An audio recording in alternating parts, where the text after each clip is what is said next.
جو ایکسپیرینسز ہوتے ہیں لوگوں کو، یہ مسٹک ایکسپیرینسز، یہ تو بڑے ریئل ہوتے ہیں لوگوں کے لیے. ان کی کیا حقیقت؟ کتنے لوگوں کو ہوتے ہیں؟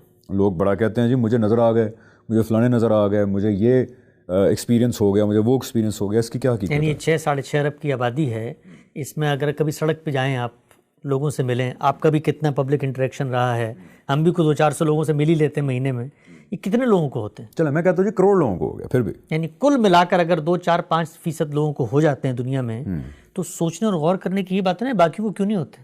یہ وہ کوشش نہیں کرتے. کیا کوشش نہیں کرتے؟ ان کے پاس وہ مرشد نہیں ہے جو ان کو، وہ پہنچے ہوئے مرشد نہیں ہے جو ان کو وہاں پہ لے کے جائیں. کہ جب آپ کو ہوتا ہے نا یہ سب کچھ، تو سوال یہ ہے، یہ ہو گیا آپ کو، ملاقات بھی ہو گئی، کوئی نظر بھی آ گیا. ابھی میں آتا ہوں اس بات پہ کیسے آ جاتے ہیں نظر، یہ سب کچھ آ گیا سب کو. اب آپ کیا کریں گے؟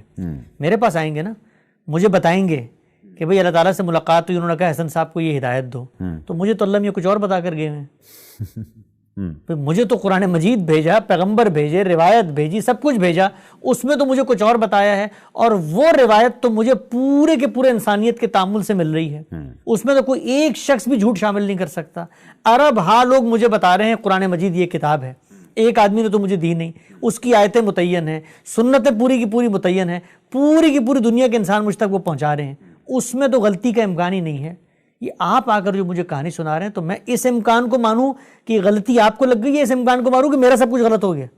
عقل کیا کہتی ہے؟ عقل یہی کہتی ہے کہ میں آپ سے کہوں گا بھائی یہ جو کچھ تمہیں نظر آ رہا ہے کوئی علاج کراؤ اپنا، کچھ جاؤ، جا کر تم کسی ڈاکٹر کے پاس جاؤ، کسی طبیب کے پاس جاؤ.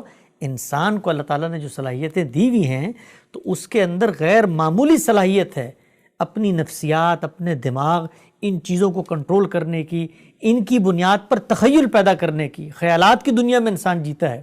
آپ کو یہ لگتا ہے کہ اللہ تعالیٰ کی یہ عنایت حاصل ہوتی ہے، میں آپ کو بتا سکتا ہوں غیر مسلموں کو بھی ہوتی ہے یہ بھائی. بالکل، سب سے زیادہ ہندو مت میں ہوتی ہے. ہندو مت میں ہوتی ہے. بالکل. تو وہ تو دین کو مانتے نہیں ہیں. اگر تو یہ غوث قطب ابدال کی کوئی کشف کرامت تھی تو یہ ان کو کیسے ہو جاتی ہے؟ اگر یہ اللہ کے قرب اور عبادت اور ریاضت کے نتیجے میں ہوتی ہے تو یہ پروہتوں کو کیسے ہو جاتی ہے؟ کرسچن منکس کو کیسے ہو جاتی ہے؟ ان کو کیسے ہو جاتی ہے؟ تو اس پر غور کرنا چاہیے ہے کہ یہ جو کچھ ہوتا ہے، ذرا تصور کریں کہ اللہ کے پیغمبر کے صحابہ کو تو نہیں ہوا، وہ لوگ جو دین پہ پوری طرح سے عمل کر رہے تھے، ان تمام امت کے بڑے لوگوں کو تو نہیں ہوا جنہوں نے پوری کی پوری اس الہامی روایت کو آگے پہنچایا. یہ آپ کو کیوں ہو رہا ہے؟ اور یہ ہو جو رہا ہے، اس کے لیے آپ کو زحمت کس نے دی ہے؟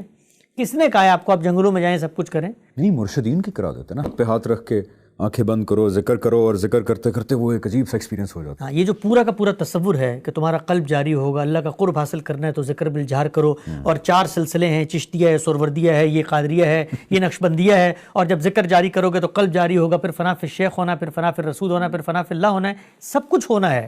کہاں لکھا ہوا ہے؟ وہ سینہ بسینہ ہے. سینہ بسینہ جب ہوتا ہے تو پھر سینہ بسینہ لے کے اللہ کے حضور میں حاضر ہو جائیے گا. اور جب اللہ آپ سے پوچھے کہ کیا دلیل تھی تم نے مجھ سے منسوب ہو کر یہ بات کی، تو پھر بتانا سینہ بسینہ ہے. سینہ بسینہ، بالکل جی، آئی ایگری ود یو. یہ وہ ایکسپیرینسز ہوتے ہیں جو آپ کا ذہن آپ کو دکھاتا ہے، آپ کا لاشعور آپ کو دکھاتا ہے. جنات بھی پھر کھیلتے ہیں بعد میں آ کے، شیطان بھی کھیلتے ہیں. جب آپ اللہ کے رستے سے ہٹ جاتے ہیں تو کائنات کی پھر ہر چیز آپ کو غفلت میں ڈالنے کے لیے آ جاتی ہے. جی تھینک یو ویری مچ حسن بھائی.